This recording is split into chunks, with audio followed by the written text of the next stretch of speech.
Hello everyone, this is Women's Grandmaster Sabina Foyshore. Welcome back to my YouTube channel. For today, I prepared one more video for you in my endgame series for beginners on king and pawn endgames. So far, we've discussed quite some important things such as opposition, the magical rank, the box, shouldering, key squares, pawn race, and so on. If you haven't checked out those videos yet, I'm going to link them up here as well as in the description below and at the end of this video. So for sure, you will not miss the chance to check them out. It is very important to have good fundamentals as you get yourself to become a stronger chess player. You should not have holes in your fundamental knowledge. And that's the reason why I've decided to start this series, to make sure everyone gets a little bit of knowledge in king and pawn endgames. For today, my goal is to teach you what key squares are. That was something we've discussed before, but how are we going to take advantage of these key squares in a king and pawn endgame where our opponent also has a king and pawn endgame? So let us get started. This is the first position that I have for you, and it is white to move. So we need to understand if key squares are really important here. Not in all king and pawn endgames, key squares will play an important role. For this position, in order to make sure you answer correctly, you really need to have that knowledge from previous videos that I've discussed. So this position actually is a draw, although white does have the king close to black's pawn on e5 and has the ability to win it.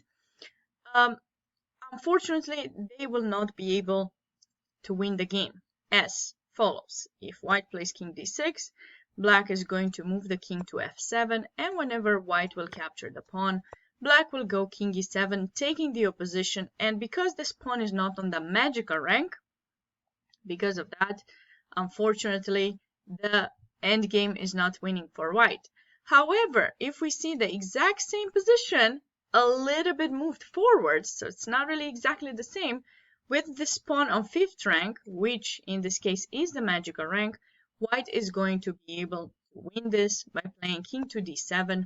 Black will have to move the king behind, but now when white captures this pawn and black takes the opposition, given the pawn is on the magical rank, white will be able to win. Just for those of you who haven't gotten to see those videos yet, I'm going to just show you a little bit. Maybe it will get you interested to go back and watch them.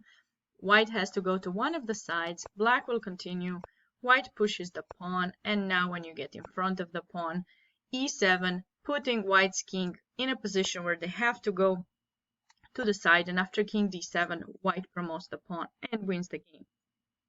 So the magical rank proves to be an important thing in this position. Moving on to mined squares. Now these are basically positions where both sides have the ability to bring their kings to attack the opponent's pawn. But what is happening actually? So we have these two squares, right? Whenever each of the sides is going to place their king on one of those squares, they are doing two things. Number one, they protect their own pawn. Number two, they attack the opponent's pawn. So these are two important things both sides do. And I had already left this solution here to make it easier for you guys to know that you should not go to d5. It's kind of like a reminder. So basically what's happening now, whoever goes on that square first to attack the opponent's pawn and keep their own protected is going to lose. Okay, so that's why these are called mined squares, because you just lose if you go on it first. Let's check it out. So if we go king d5, we keep our pawn protected and we attack black's. Black will play king to f4, protecting theirs and attacking ours. And the problem we're dealing with in this position with white is that we have no other square where our king can move in order to keep this e4 pawn protected. And because of that, white is losing here. Should they play king c4, black will capture this pawn, and now they should have no trouble moving the king to the side and pushing this pawn towards promotion. So we should not play king d5. Now we know it was there as a hint, but what to do? So we need to be very sneaky on how we attract the opponent's king to go on that square first so that we get to win. And in order to do so, we have to play the correct move, which is king to d6. Now, after this move, we're attacking black's pawn in e5, and the only way that black can protect the pawn is by playing king to f4. But when doing so, black is placing their king on the mined square, and now after king d5, white is going to be the one winning because the king has to go to the side, and now after white captures in e5, the position is a win. Black's king not actually being able to get in front, unfortunately for them. All right, moving on to the next position. So now it is black's turn. I give you the opportunity to figure out how to do the same thing with black to move first, of course. So what do we do? Of course, you have to figure out what the mined squares are so that you don't place your king there first. The two mined squares are these two. Whoever goes on one of those first is going to lose the game. So what shall we do with black? You got it. King to f3. Now we attack this pawn, attracting white's king on the mined square to protect it, and now and black is winning. Let's move on to the next position that I have for you. This is just for practice. It's basically the exact same position or pretty similar position. Just that the kings are a little bit behind, so they don't actually get the chance to attack the other's pawn. So it's a little bit tricky. You have to figure out the mined squares first. So we are noticing that e6 is a square where white both attacks and protects their own pawn in d5, and c5 is the square where black would protect and attack the pawn in the same time. So we want the other side to get on that square first. Clearly this would be a huge blunder for white, and let's put it so, right? Because now black plays king c5 and the pawn will be lost. So we have to be tricky. We are not going to attack that pawn first, knowing also that our opponent cannot attack ours either. They are one move away from going to c4, that being the other square from which black can attack that pawn. So we're going king to f6. This is the correct move in this position, and now we will be attacking the pawn from e7. So if black goes king c5 here, we go king e6. He got on the mined square first. We are winning. If black goes king b5 and tries to do the same thing, once again we are first. We're attacking the pawn first. He has to come here to protect it. Then king e6 and white is winning. And then our last chance with black we can consider could save us would be maybe to just stay around the pawn in order to be able to protect it when attacked. But given that this pawn of white's is on the magical rank, white is going to win anyways. So what is he going to do? He can play king e6 or e7. Actually, both of them work very well. Black has to protect the pawn. Now king e7, and there's no other square where black's king can move to keep this pawn protected. So they have to go to c8, takes, king here, and we've already seen this position with the pawn on the e file. Once again, if you want to learn more about how to win this position, please be sure to check my previous videos linked above. And there you have it, king f6, the correct move, circling around to attract our opponent's king on the mined square. Moving on to my next example over here. This is a very interesting position once again. This time we actually have 2 pawns each, and I actually picked this example from one of my favorite endgame books. It might be a little bit too advanced if you are a beginner, but as you get to be stronger, the Dvoretsky's Endgame Manual is for sure the book to go to after you have reached maybe 1600 level. At that point you can start really understanding the book, but probably the most I would recommend that book for players over 2000. So Anyways, this is an example I took from there. And what are we figuring out? The fact that the mine squares where we protect and attack a pawn in the same time, right? So we're discussing about these two pawns clearly here, are c4 and b6, right? So please do pause the video in this position and try to figure out if you can what's happening here. Do we have any way to win with white here, or is it going to be a draw? By now you probably have stopped the video, right? At least I hope you did. And you can figure out that if we go here first, we're going to be allowing king b6 and black would be winning. So we kind of have to stay here, king c3. If black is so kind to go king b6, white will go king c4, and then white will be the one winning the pawn and then of course winning the game.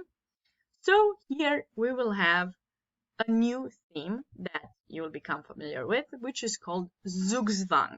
This will be introduced a little bit later as well, but I want you guys to know that it means it's like a stalemate, just you have moves. Just all of them are bad. So what to do?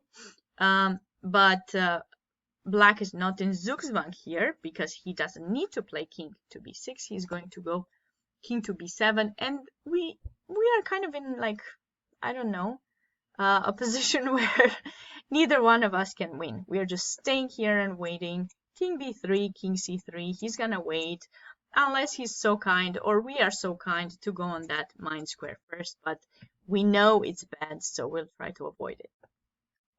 Moving on to my next position here, you can see the exact same position with black to move, and once again, since I've already pointed it out, king b6 would be a huge blunder for black, because after king c4 there's no place for black to move the king to keep that pawn protected.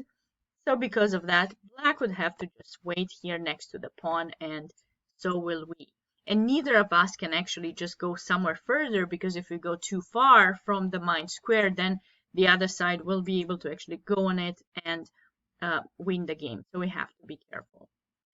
And last but not least, my final position for this video is going to be a little bit more difficult, and it really requires you to try to, you know, spend a little bit of time and understand what is happening. What are the mine squares? How do we get to them? Who is winning?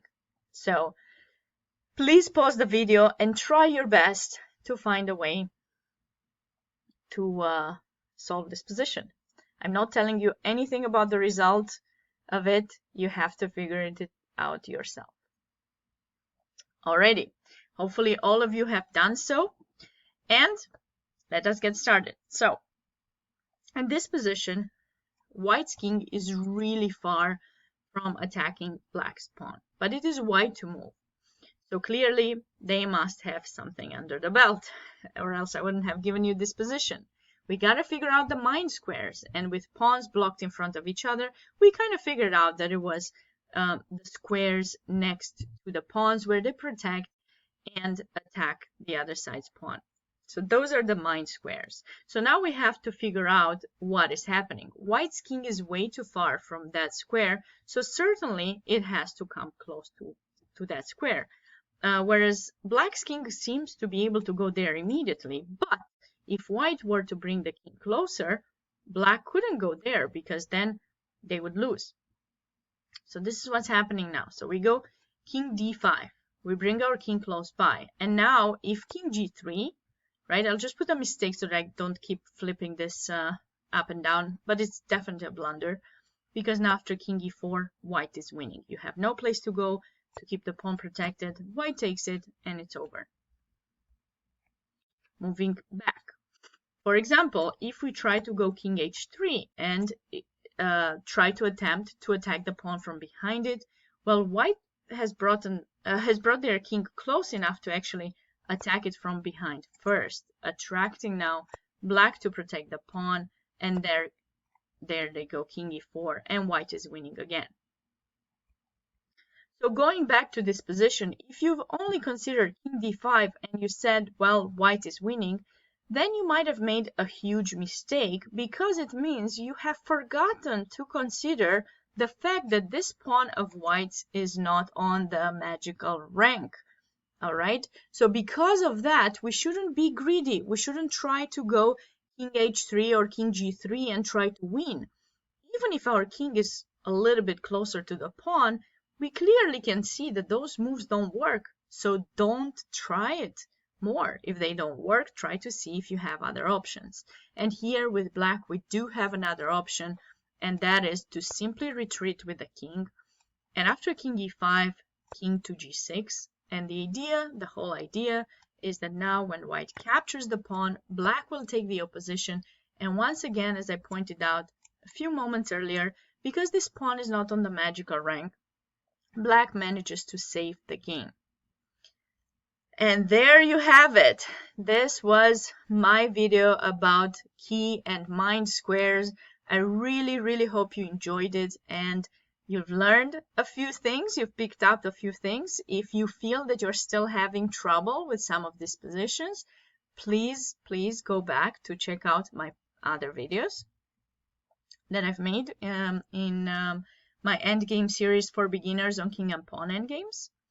As always, thank you for watching and thank you for subscribing. If you enjoy my videos, click also the bell if you want to be notified when I'm posting more interesting stuff like this. Have a wonderful day and stay safe wherever you are. Bye.